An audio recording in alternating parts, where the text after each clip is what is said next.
Oh yeah, we back. Oh yeah, we back.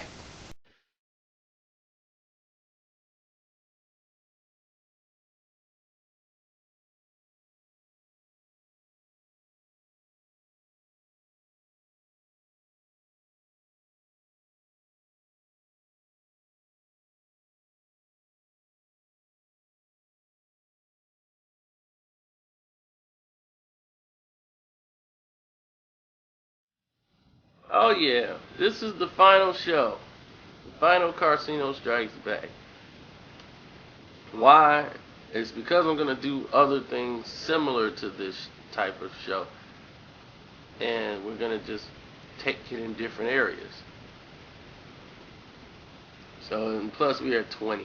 If you missed the last 17 through or 18 through 1, I got 19 on here. Blame YouTube, cuss them out, because they took them down. They were the greatest videos ever, if I must say so myself. Now, let's start this off with Ricky Hatton.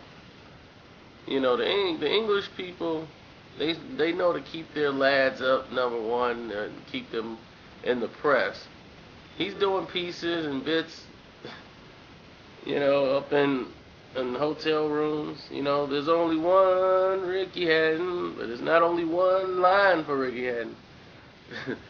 Shoot, he had a whole row of lines up there. That's what I was noticing on the photo. Like, man, look at the row of lines that he's going to do.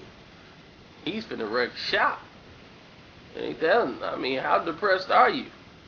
The depression should have went after the first line, not for Ricky. But see, here's the problem. They come out, the media, they do this whole thing because he'll lose his promotion license behind this over in England. In America, he just had a bad night. But over there, it's a whole different atmosphere. So you should have talked to Joe Calzaghe about this. I mean, but look at Joe. They still looked at Joe like, all right, we got to get Joe help. And they went right on the same boat. He's admitted to his mistakes, and he's sorry he let everybody down. He was depressed.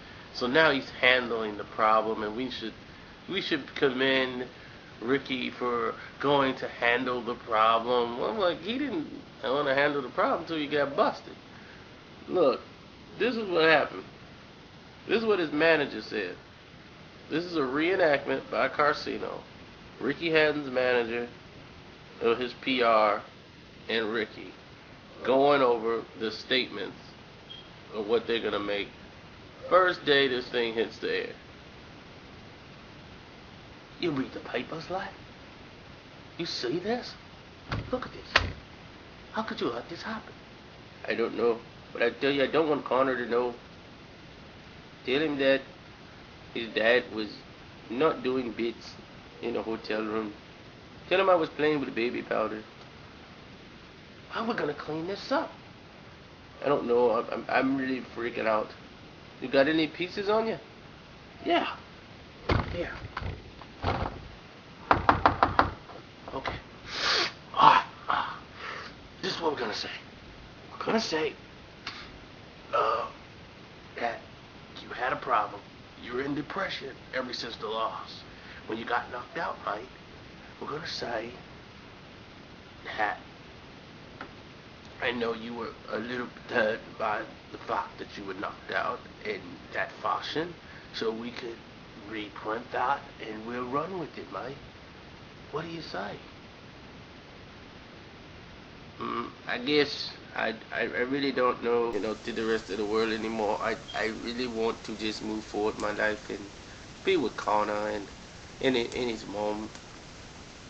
And, I don't want to do any more coke with her or anyone else anymore. I just want to get off this train.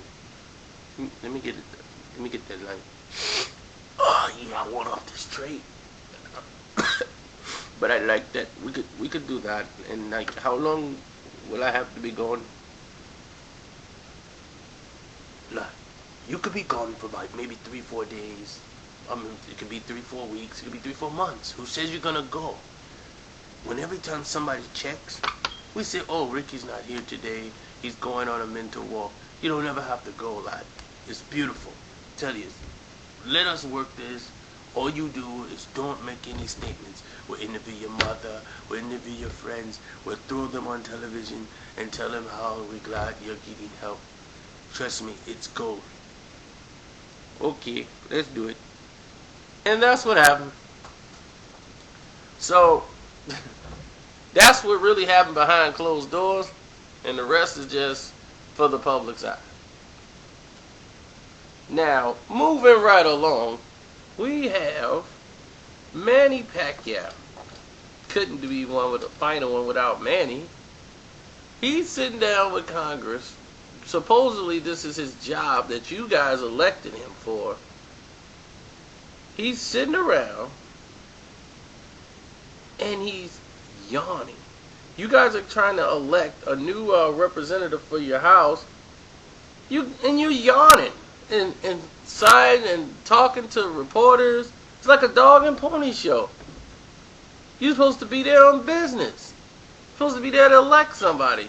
He act like he's walking through the mall. It's ridiculous. And this guy might wind up being the president of the Philippines one day. Has this guy ever had a debate? No.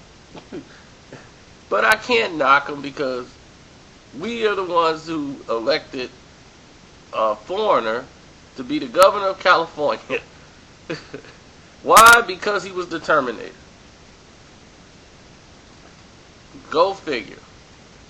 Then we had a professional wrestler as a governor in Minnesota. You know, and he's great at improv. So we have our own faults here in America, so we can't really blame Manny, but the Manny thing is a farce. And the Filipinos I talked to, they didn't look at Manny Pacquiao's politician run as the biggest joke of all. You know, it's a lot of Filipinos out there that's not really big on Manny Pacquiao. They could care less about what he do or whatever. If he fights, they might watch it. A lot of them don't watch it. So, don't believe the public. Yeah. Now, Roberto Duran, well, I guess when you're a boxer and you've been at that elite level, it kind of affects your brain. Because Roberto Duran said some outlandish stuff. At 55 years old, he's still swearing up and down that he could beat Floyd Mayweather Jr. Like, if it wasn't for the car accident, he'll still be fighting at 55, and he think Floyd Mayweather couldn't touch him with a jab. Wow. You know, he claims he would whoop Pacquiao. He would have handled him. And if 4 fights he wanted to redo over, and that was the Pazienza fight, the Thomas Hearns fight, Ray Leonard, and there's another fight he wanted to redo. Oh, Camacho. But the Sugar Ray fight he wanted to redo over is not the No Mas fight. It's the first fight, the one he won. He wanted to redo that one over because he wanted to beat him so badly in the first fight that it wouldn't even be no need for a rematch. But Duran said some interesting things in his interviews about how these fighters today, no one reminds him of him. And in his prime, he would have walked through a lot of these fighters because they just all following the same blueprint. But he was comparing himself to other fighters, and as far as the style, and smart fighters, how they adjust and fight to their opponent's style. Then they make adjustments later on in the fight. That's, you know, where their strengths get to come in and play. And I felt that was interesting because a lot of people never really looked at it that way. They looked at it as if they just figured out what their opponent was doing and then made adjustments to what they were doing instead of like pretty much mimicking their opponent, then adding their own to the equation. But I found that to be interesting. Then he also said he is not a Tarogati. I mean, he said that emphatically. So, you know, these older fighters, they got a lot of pride, and pride, it seems the last thing to go. But, yeah, Duran was a little bit over the line with that. with all this Mayweather drama that's been going on when they trying to add all these counts, just let this be known, I'm gonna end it. He doesn't have a felony charge for domestic abuse. Just being charged with a misdemeanor battery charge. And the felonies are coercion, whatever the hell they want to call that. And the stealing the phone or whatever, and then there's something else. But other than that, that's it. I don't want to talk about that. Now, let's move forward. Kermit Cintron and Vance Matrosian. Now, this all started over Miguel Cotto. Okay? The Cotto fight with Chavez Jr. is not going to happen on December the 4th. It had nothing to do with Chavez not wanting to fight him. Is that Top Rank got two big pay-per-views back-to-back with the Pacquiao. They needed all the attention on Pacquiao, and it was going to eventually hurt one of the pay-per-views because they both want to be on pay-per-view and not HBO. So one had to be pushed back. That's all it was. It was no real calculation into it. But what happened was this big sweepstake where they were looking to put Cintron in the ring with Cotto as a warm-up, as a doubleheader for the main event to happen next year. He got wind that Emmanuel Stewart said he didn't want him in there. He should fight Vance Matrosian on that card. And Stewart never even mentioned that name. He would like that fight. He liked the matchup for Cotto, but he doesn't call the shots. But Cintron went ahead and told him that if he thought that would be a pussy move or a piece of shit move by Emmanuel Stewart. And Vance didn't earn the right to have a fight with him. So Vance just jumps up and attacks him and say a lot of stuff that a lot of people have been saying about Kermit, about him having no balls. He always bitching up at every fight he's ever been in. So Kermit Cintron comes up and tells the guy to suck his dick. Or go suck a big dick, that his exact quote. So it became a foul mouth affair, and Kermit Cintron blasts him and said he's taking every fight up and down the pipe. What has Vance done? And Vance hasn't done anything to earn a shot. He won't fight Laura, which is true. Laura been calling you out, dog, and you ain't fought him, Vance. So I understood you. I understand you getting upset because nobody at 154 is really fighting each other. But you got to fight. You got you got Laura right in front of you. Like, fight me. You saying nobody want to fight you? I'm saying fight me. And you saying he only got 13 fights? Hey, when Gulu found Cintron, Gulu had 15 fights. He wasn't lying. He fought him and gave him a shot.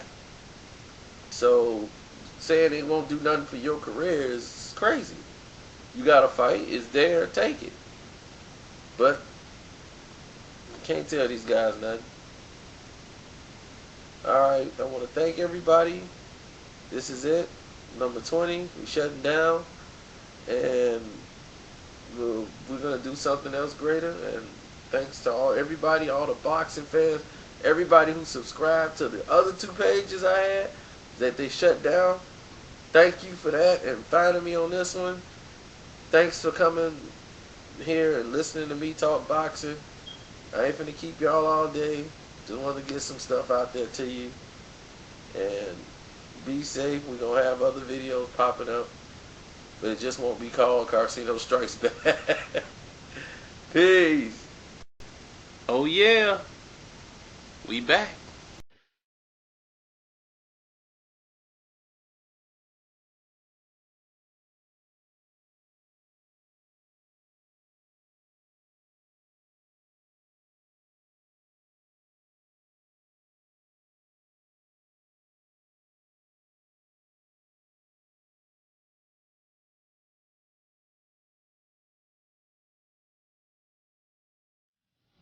Oh yeah. This is the final show. The final Karceno Strikes Back. Why? It's because I'm going to do other things similar to this type of show. And we're going to just take it in different areas.